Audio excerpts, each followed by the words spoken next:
And since 2009, they've been involved in steam flood activities there. And we'll see if Dr. Majid's dream of how much can be produced from Wafra will come true. So really what the emerging refiners have to face is a growing amount of heavy oil that they will have to process. And what will they have to process it into? If you look at what's going on over the next 10 to 30 years, it's really a stark difference from what has gone on in the past.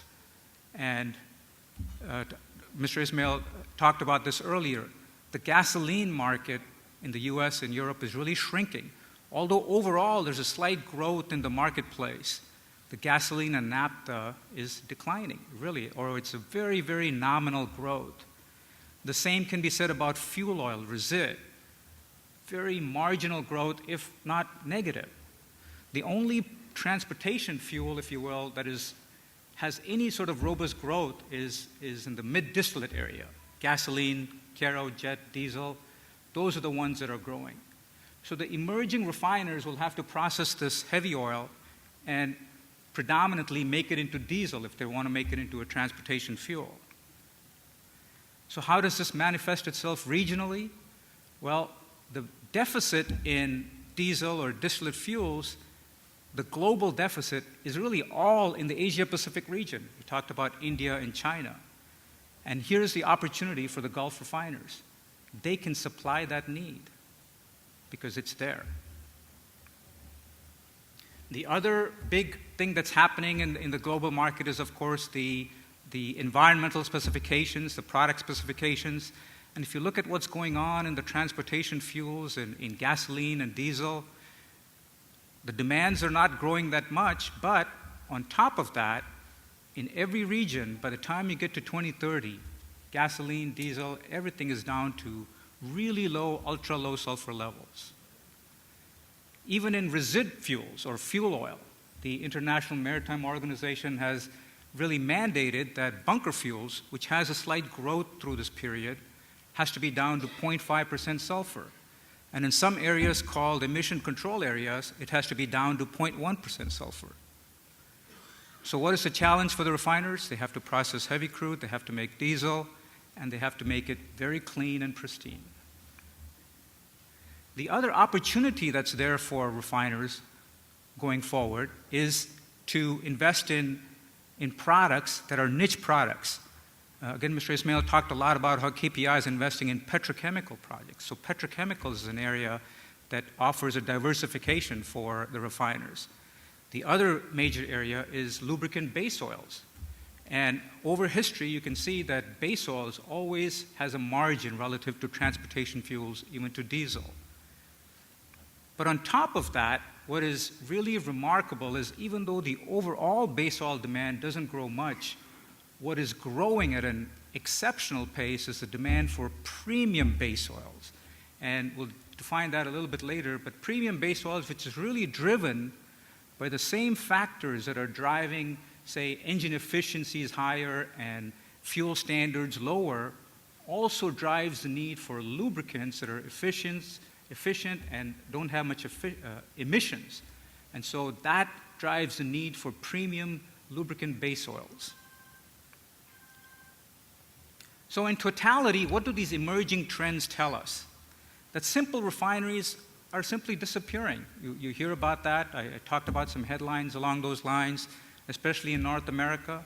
And even some complex refineries that cannot handle, say, the crude flexibility or the ability to deal with some of these heavy crudes, those are also having to shut down.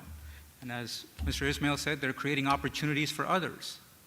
And they're being replaced by new refinery complexes in the Gulf area, in Russia, and this is important, and revamped refineries.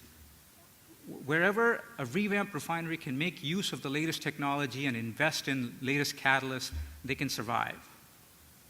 And so partnerships are going to be very key to going forward. And these partnerships can be within the technology world, they can be within producer and consumer, they can be within marketer and refiner, for example. So all kinds of different partnerships are what we are seeing going forward. Which brings me to the next topic of technology. For refiners to emerge in the future, given this world, it's going to take an investment in technology, and that's where my company comes in, Chevron Lummus Global.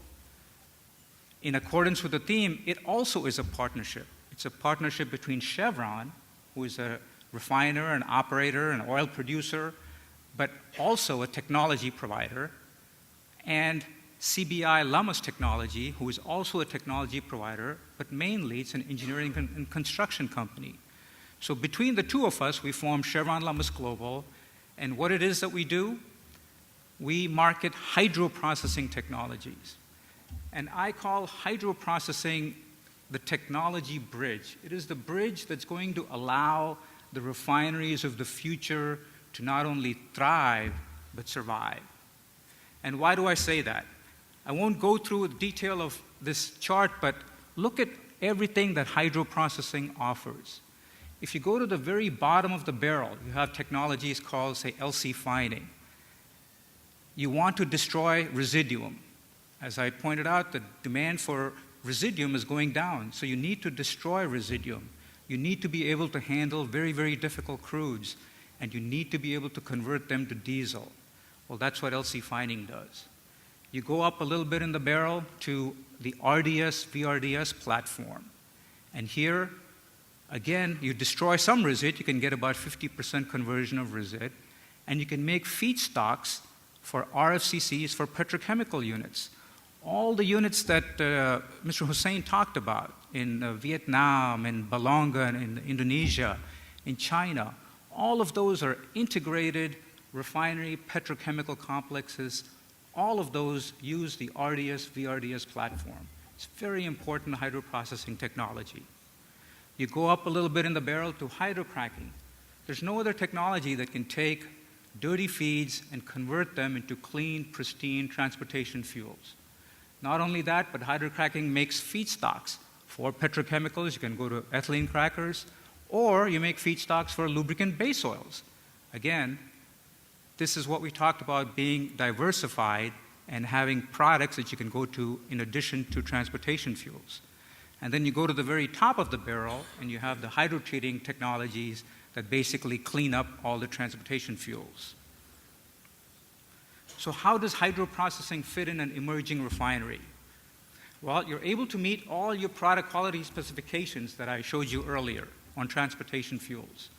You're able to upgrade heavier oil into desired clean fuels, especially diesel.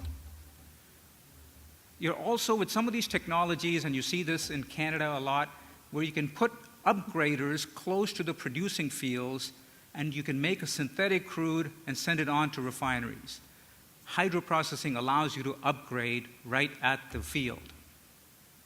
You also remove contaminants to feed downstream units for petrochemicals and lubricant base stocks. And, although I haven't talked about it much, you need some form of hydroprocessing to deal with non-conventional things like biofuels. Let me do a little bit of detail in each one of these technologies.